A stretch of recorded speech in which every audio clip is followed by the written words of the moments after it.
get any idea when it... This petition is merely a suggested change in the state law, and of course, as everyone knows, the state legislature has the final decision on whether or not any state law will be changed and how it will be changed. The legislature's never even had an opportunity to look at this because the protestants immediately filed with the Supreme Court. So our contention is that the legislature ought to at least have a chance to change the law before they say it's been changed wrongly.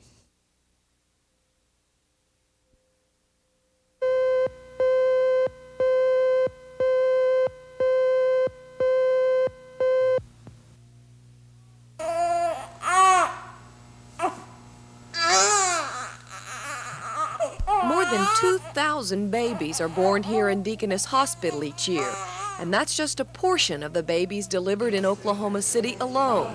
So even though the hospital nursery is the beginning of life for these children, it marks the end of 9 months of preparation and worry for each of their mothers. And mothers are looking for the best way to care for their babies before and after they're here in the hospital nursery. So some people in Oklahoma City have formed a support group to help mothers talk about all alternatives to pregnancy and child care. The group is called Prepared Childbirth, and today it got underway with a panel discussion on topics from breastfeeding to prenatal care. Panel members represent all areas of child care, and they give new mothers a chance to ask questions about common as well as non-traditional birth methods.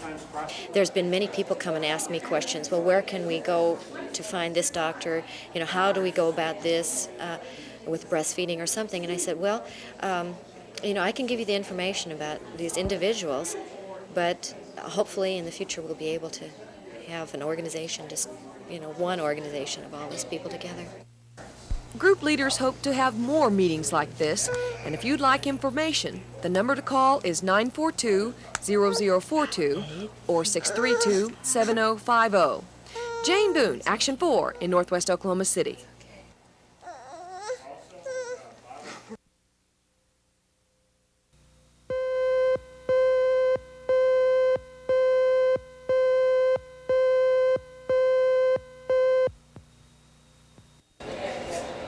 A district attorney can't try every case personally. That's where assistants come in, and someone has to pay their salaries.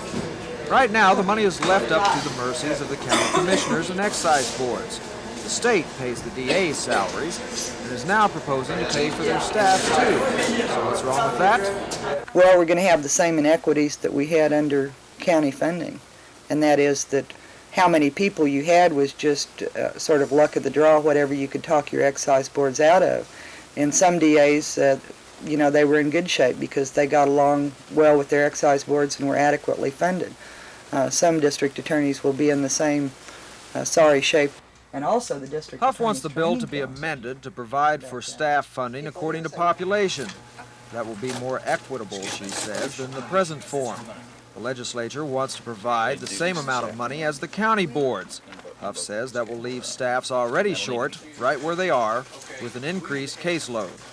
Without prosecutors to prosecute, more plea bargaining will be a must for some offices, and that means people guilty of a crime walking away. Ted Brown, Action 4 in Cleveland County.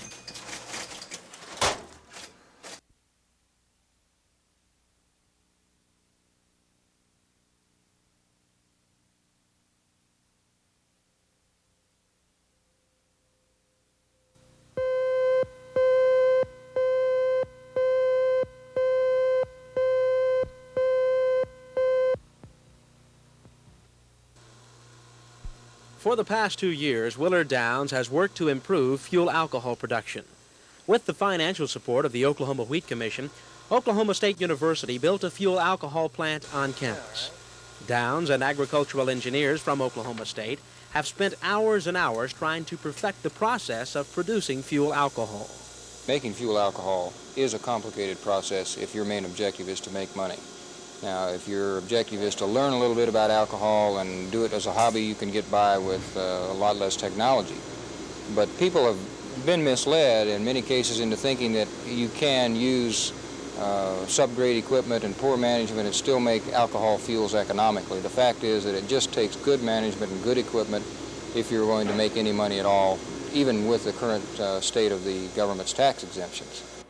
The agricultural engineer in charge of the plant at Oklahoma State University is Dr. Bobby Clary.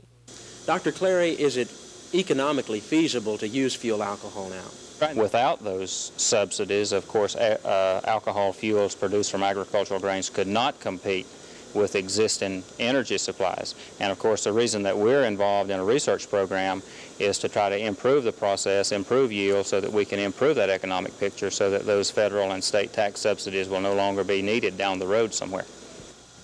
Dr. Clary and Downs are involved in a seminar at Oklahoma State University this week.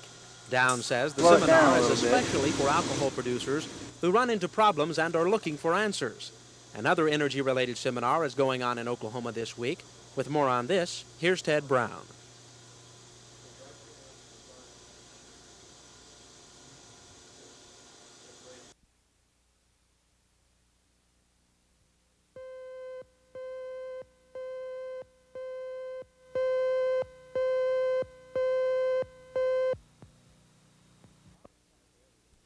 Robert Keller was convicted of murder in 1978.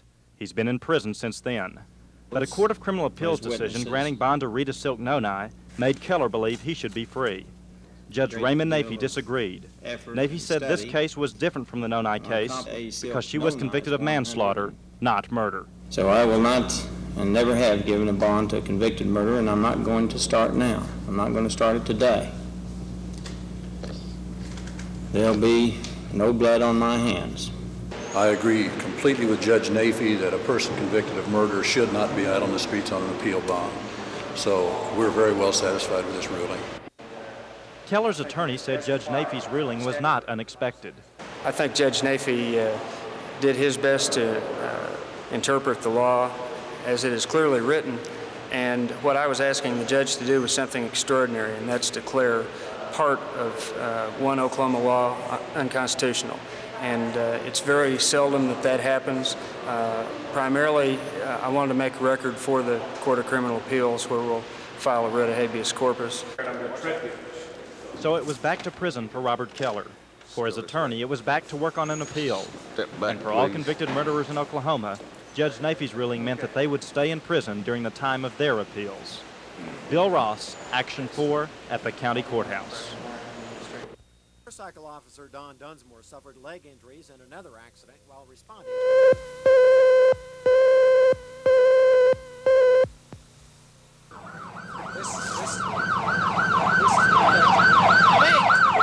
Paramedics worked feverishly to save the lives of 4 people involved in a serious accident early this evening.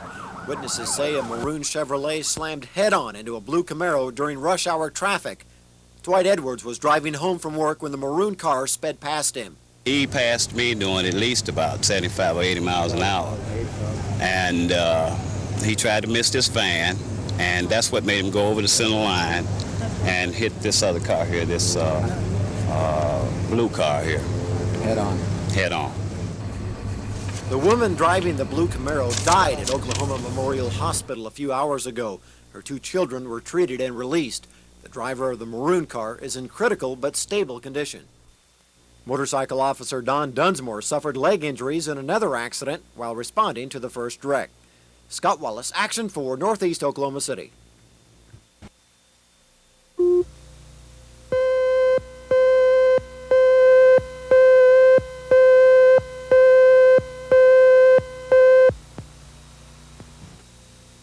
And that could have the effect of impacting on some programs that I'm particularly interested in and the House is particularly interested in, namely education and highways. And I think it's time that we have some serious discussions about some of the programs that remain in General Conference and which have not been agreed upon. I also hear rumblings, in fact some of the governor's staff have made the statements that the governor is planning to veto the education bills, and it's probably come time for us to have a summit conference, if you want to use that terminology, and see exactly where we stand.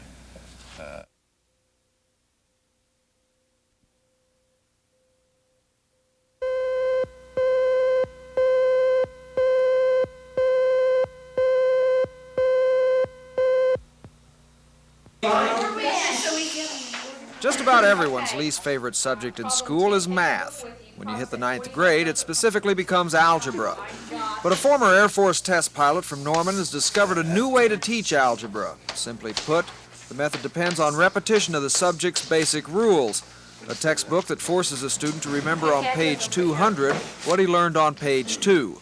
The method was tried out on students in 20 Oklahoma towns. Compared to the control groups, students using the new method improved 52 to 300%. John Saxon says the American Federation of Teachers monitored the test. Otherwise, no one would believe the phenomenal results. Now, the only way that these results could be possible is that the people who have been writing our textbooks for our kids for 20 years have, shall we say euphemistically and kindly, have been confused. Because otherwise, I just couldn't come along with the same subject matter in a straightforward manner and write the book, and the results are just borderline unbelievable. Saxon says students using his text enjoy the subject more because they at last understand it. The book will be available in the fall. Saxon says he'd like to see every student in the nation using his method. As he says, with as much as 300% improvement, wouldn't you want your child using it? Ted Brown, Action 4 in Norman.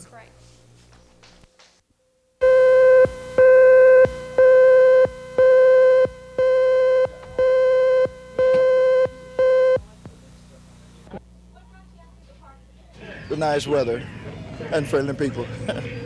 Having a good time? Yes, we are. We really are. Because I didn't have nothing else to do today outside of my laundry. And I got out of doing that. Oh, I thought it'd be a good experience for the kids. And, just have a good time. What was the best part about this Memorial Day for you? The good weather, for one thing.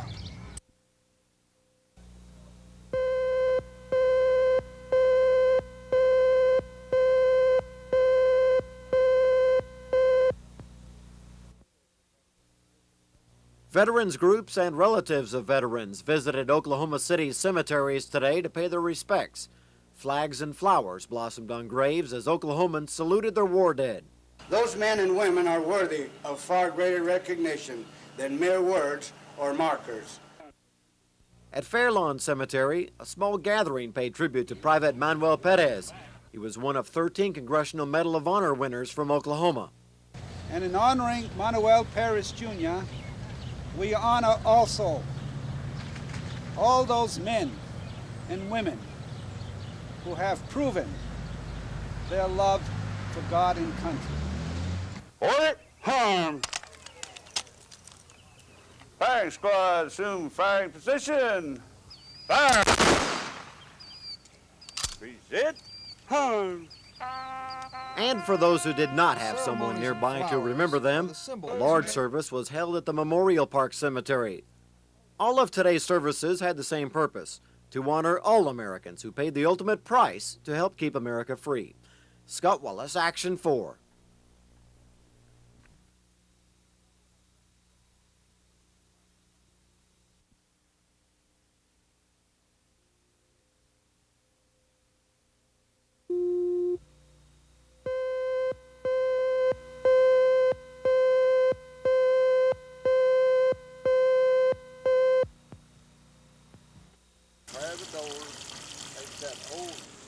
Okay. You could. We're proud of our work. Right there, that's fine. Contending that it's again a classic example of the Environmental Protection Agency for one reason or another, simply setting a national standard by which all regions must comply. And we're arguing or contending that each issue or each area must be evaluated on its own merit, and that this is just another example of a federal agency pointing its finger and saying everyone must comply with this artificial standard. There is no medical proof or scientific evidence that says that this standard is in fact the standard by which we should be adopting.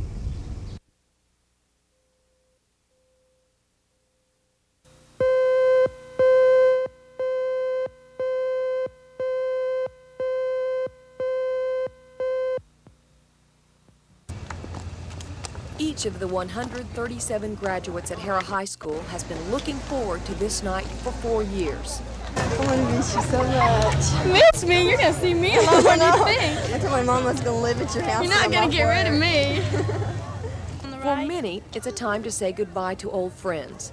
Some will go on to college, others will start new jobs or new careers.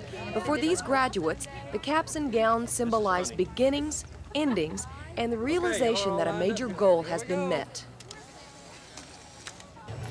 That goal was most important for Dean Myers because some people told him he wouldn't make his high school graduation. Last summer, he was diagnosed as a cancer victim, and even though it became too painful for him to sit in a classroom, he studied at home and was determined to graduate with his classmates. Tonight, his teacher and father shared the victory. He did the best he could, and he put all his effort into it because he wanted to graduate. It was important to him, a goal he had set, and he wanted to reach it. I was with him this afternoon, and he's all excited, and he just can't believe that everybody's been so nice, and everybody else is excited for him. He says he just can't believe that all these people are doing what they're doing for him.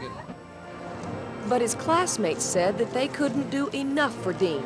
They voted him the most courageous student because he's an inspiration. And tonight, the people of Harrah agree.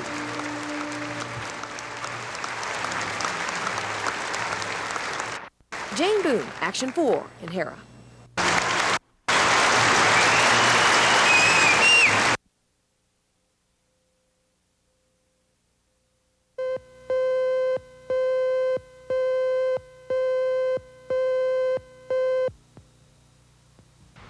The bid is $36,467.50. $36,000. Listening to bids from various builders takes up a great deal of the county commissioner's time. Commissioners are supposed to make sure the county is running smoothly at a reasonable cost to taxpayers. Most people who attend the meetings are usually reporters or a contractor lobbying for his or her bid to work for the county. What's being questioned now is that some commissioners pick certain builders because it would mean money in the commissioner's pocket too. To give you an idea of some of the bids the county commissioners must look at, the county wants to build a bridge here, connecting the westbound and eastbound traffic on Adair Boulevard. Now, there are about 12 companies bidding for that job, with bids ranging anywhere from $24,000 to $49,000. With that many companies bidding, it's easy to see how a commissioner may be offered an illegal kickback.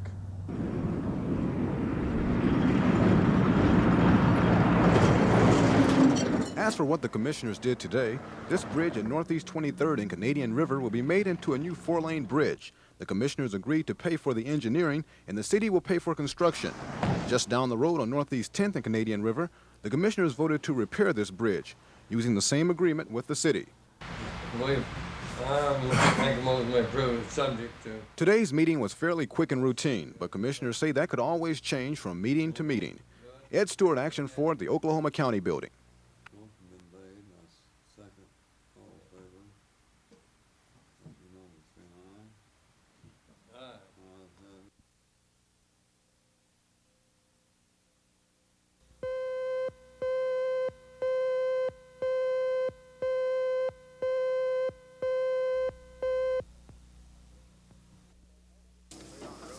Some Oklahoma farmers are already climbing into their combine.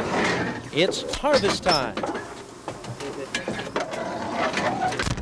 Oklahoma farmers, like others across the country, are eager to get their wheat into the elevators.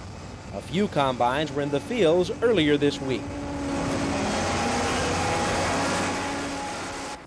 The wheat that's being harvested now matured a little earlier than normal because of the extremely dry weather this year. John Schulte and his 3 brothers farm near Okarche. Their grandfather started raising wheat in Canadian County in the early 1900s. We started harvesting last Tuesday, and it didn't yield too good. It was around 12 bushel. And today we're out here, we're just starting this morning. It's a little bit tough, but it's yielding pretty good. It's making about 25 bushel. The Schultes usually get custom combiners to help them harvest their wheat. But because they've started a little earlier this year, these men aren't available.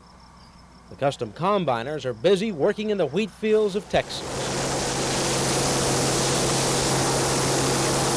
While John stays on the combine, his brother George takes a load of wheat to the elevator in Okarche. George has made about 10 trips to the elevator so far this week. He'll make dozens more just like this one before their harvest is completed. Okay, George. I think we're cutting probably 60% of what we cut last year. It's just been so dry. We haven't had that much rain. When you get all of your wheat harvested, will you sell it immediately? Just enough to pay a few bills, and I'll try to hold on the rest and hope for a better price. Now that this wheat has been cut, they're plowing this field so the soil will catch the moisture when and if it rains.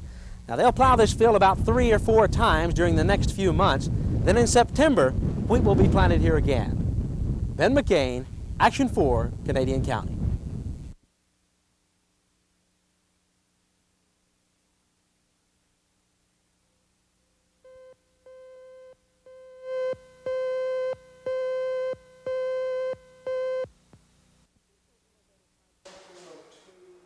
Central Innovative High School has played an important part in the history of Oklahoma City.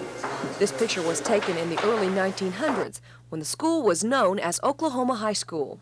Tonight the building looks much the same, and upstairs in a dust-covered room, trophies date back to 1923. This 1902 yearbook tells only a portion of Central's history. It was once a middle school, a junior high, a senior high school, and now its future is unknown. I'm going to come back and visit the building even though the students will not be here. I'm going to miss the building and everyone here, but I'm very honored. I'm proud. These students had to apply to be part of the Central Innovative Program. The classes are for students with special needs. And those who have been left behind will wear caps and gowns at Grover Cleveland High School next year because Central will be part of the past. These halls are filled with almost 80 years of school memories. But now the building is too expensive to operate, and it will be sold soon. But even though Central hasn't stood the test of time, the students who have been here say that the spirit will live on. Jane Boone, Action 4 at Central Innovative High School.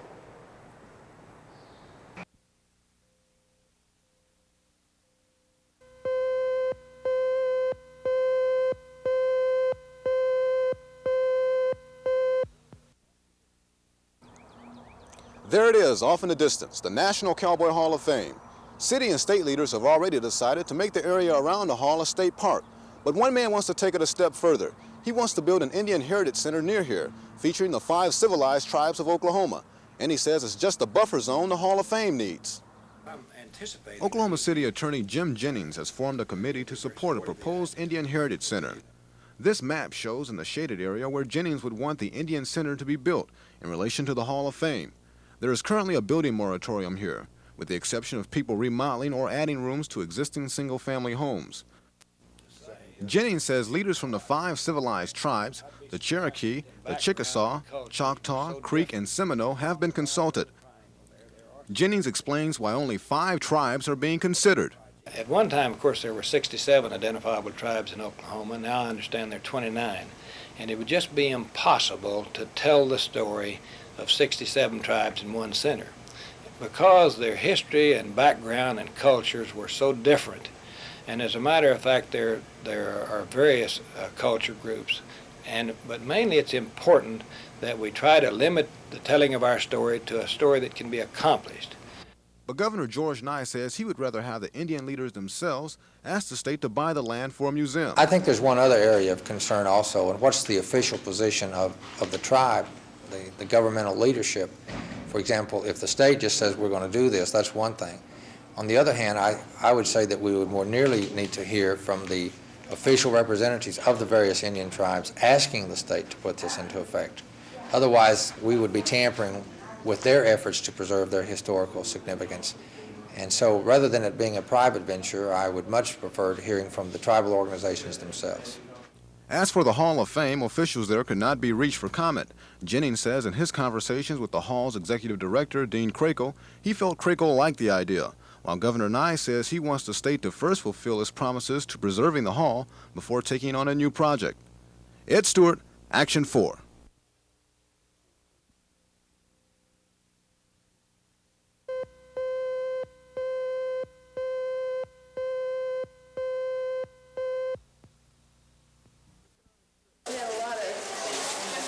Economic trends have people worried, and a lot of folks are looking for extra projects to help fill the gaps inflation has left in their budgets.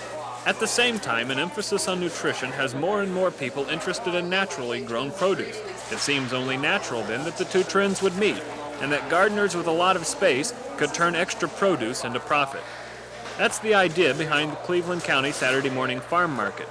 It is designed for the small producer, the individual buyer, and their mutual convenience. We're concerned primarily with providing a market for the people who are just have a large garden that has some extra stuff to sell to kind of add to their income. It gives them a place for them to go to sell their produce, and it also is a convenience for the people who want to buy fresh fruits and vegetables. The Saturday morning market is sponsored by the Cleveland County Fair Board. It is held at the fairgrounds in Norman. Right now, the response is relatively small, but sponsors point out that this is only the beginning of the growing season and that few crops are ready for harvest. But they hope that as more fruit and vegetable crops mature in central Oklahoma, this barn will be filled with merchants and with buyers. Charles Schnitzer, Action 4, in Norman, Oklahoma.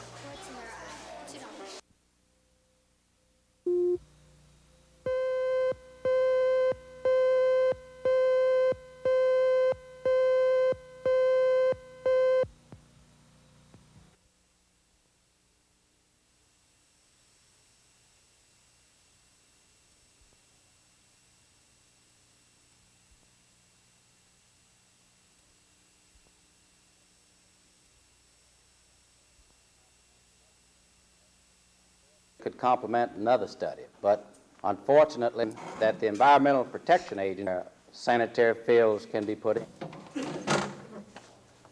Thank you very much to Mayor Jackson and the Forest Park